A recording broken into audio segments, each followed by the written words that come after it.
या साध्या गोष्टीला पारखा झालेला आपला समाज, परंपरेच्या तळागाळात रुतलेल्या माणसांच्या उत्थानासाठी ज्याने प्रयत्न केले तो हा महामानव डॉक्टर भीमराव रामजी आंबेडकर.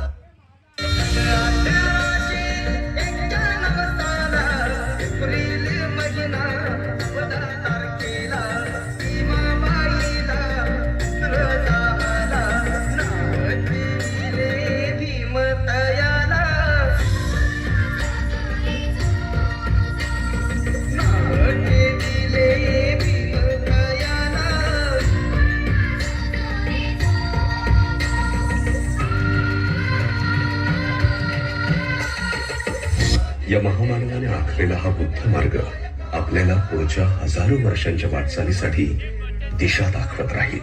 बुद्धं शरणं गच्छामि.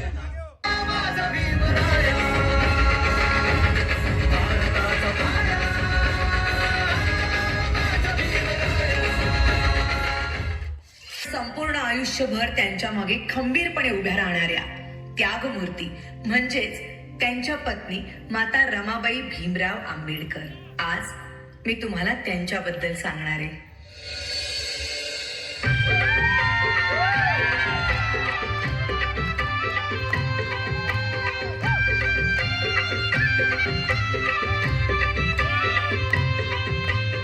वयाच्या 7व्याच वर्षी त्यांच्या आई वडिलांचं निधन झालं आणि घराची सर्व जबाबदारी त्यांच्या अंगावर पडली.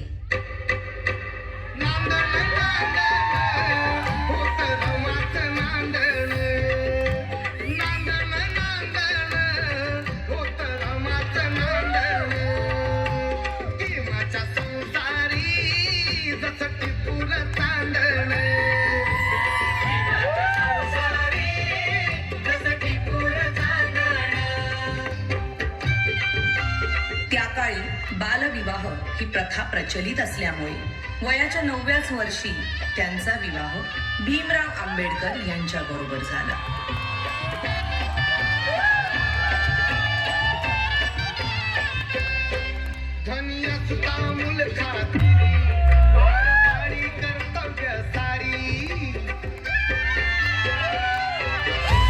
अगं, हे काय केलंस? एखाद्या वेळेस तू माझी काळजी घेतली नाहीस तरी चालेल, पण या पुस्तकांची काळजी तुला घेतलीच पाहिजे. मला माफ करा. जर तू शिकली असतीस तर तुला या पुस्तकांचं मोल कळलं असतं. आणि त्यानंतर बाबासाहेब आंबेडकरांच्या सांगण्यावरून रमाबाईंनी शिक्षण घेण्यास सुरुवात केली.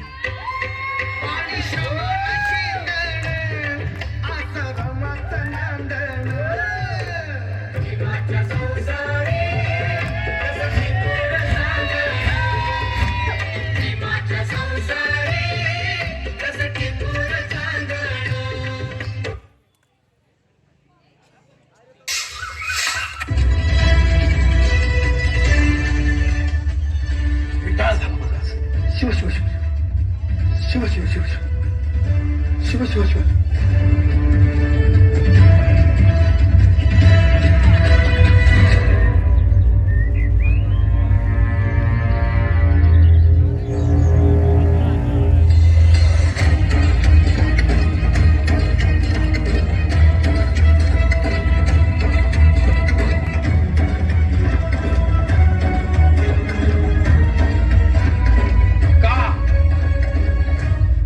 किती वर्ष हे उष्ट अन्न खाणार आहेस? किती वर्ष हे असं फेकलेल्या अन्नावरती स्वतःचं पोट भरण्याची ही दरिद्री रीत चालू ठेवणार आहेस? कशासाठी? नको रे बाळा. एक लक्षात ठेव बाळा, आत्मसन्मान हे जगता येत नसेल तर ते जगणंच नाही. अरे किडे मुंगे जगतातच, पण आपण माणसं आहोत ना. या वरच्या वर्गातल्या मूडवर माणसांना आपलं जगणं ठरवण्याचा काही एक अधिकार नाहीये. बस झालं. ही गुलामगिरी झिडकारली पाहिजे. त्यासाठी तुला संघर्ष करावा लागेल आणि त्यासाठी तुला शिकावं लागेल बाळा. आपल्या बुद्धीच्या आणि ज्ञानाच्या जोरावर हे स्वतःला वरचढ समजतात, पण तीच बुद्धी तुझ्या जवळही आहे आणि त्याला धार येणारी ती केवळ आणि केवळ शिक्षणामुळे. तुला शिकलंच पाहिजे, संघर्ष केलाच पाहिजे.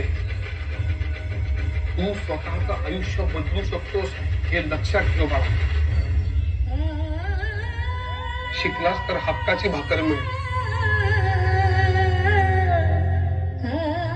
भूक लागली.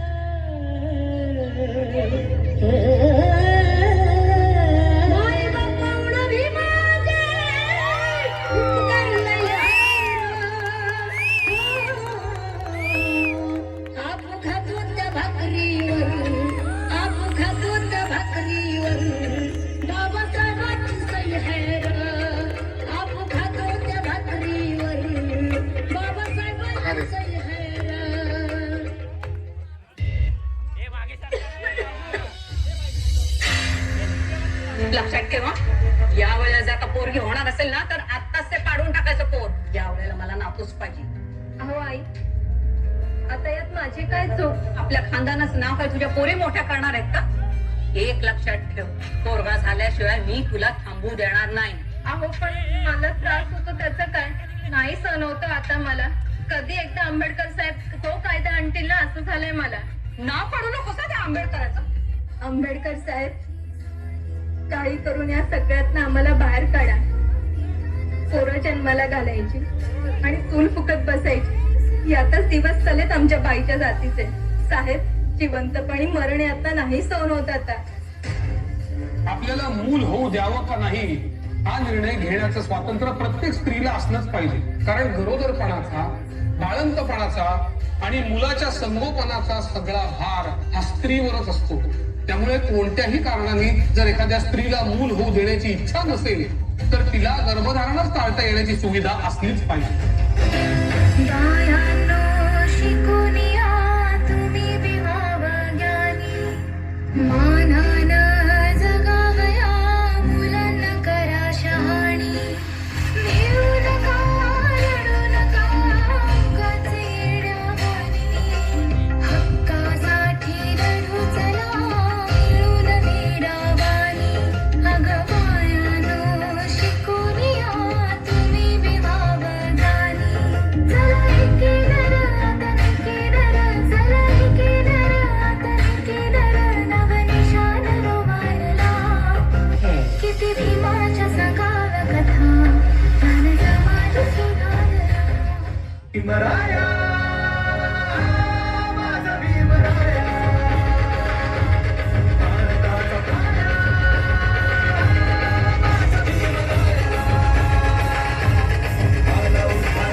चौदार तळ्याचं पाणी आहे. नाही रामू, यावेळेला मी नाही आणू शकलो चौदार तळ्याचं पाणी. त्या पाण्यावर गुरेढोरांचा हक्क आहे पण आपला नाही. तो मी मिळवेन. तू आधी बरी हो ग. हे घे, मला तुझी गरज आहे. मी आहे तुमच्या सोबत. चौदार तळ्याचं पाणी प्यायल्याशिवाय मी मरणार नाही.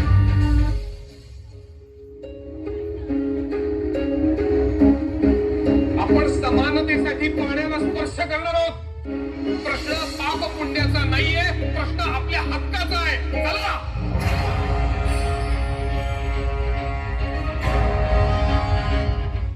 स्पर्शिले तू ओंजळीने, फुले केले पाणी चौदार तळ्याचे. हक्क देऊन माणसाचे, केले सोने पीडितांच्या जीवनाचे. शिका संघटित व्हा आणि संघर्ष करा. शिका संघटित व्हा आणि संघर्ष करा. मार्ग प्रगतीचा दाविला दिन भीमराया, माझा भीमराया.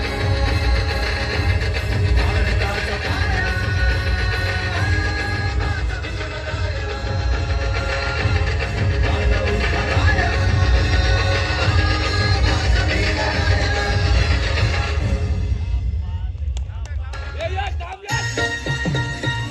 इकडे काय करतोय? परिषद तर तिकडे.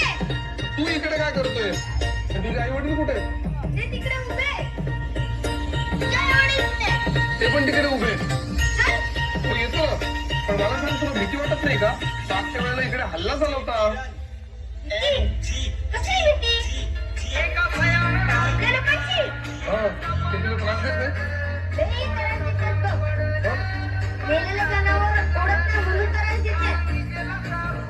नवीन नवीन कपडे घातले म्हणून त्रास देते.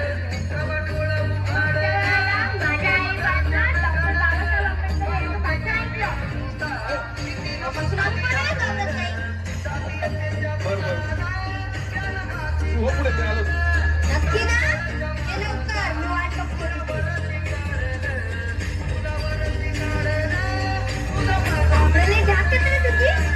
भीमराया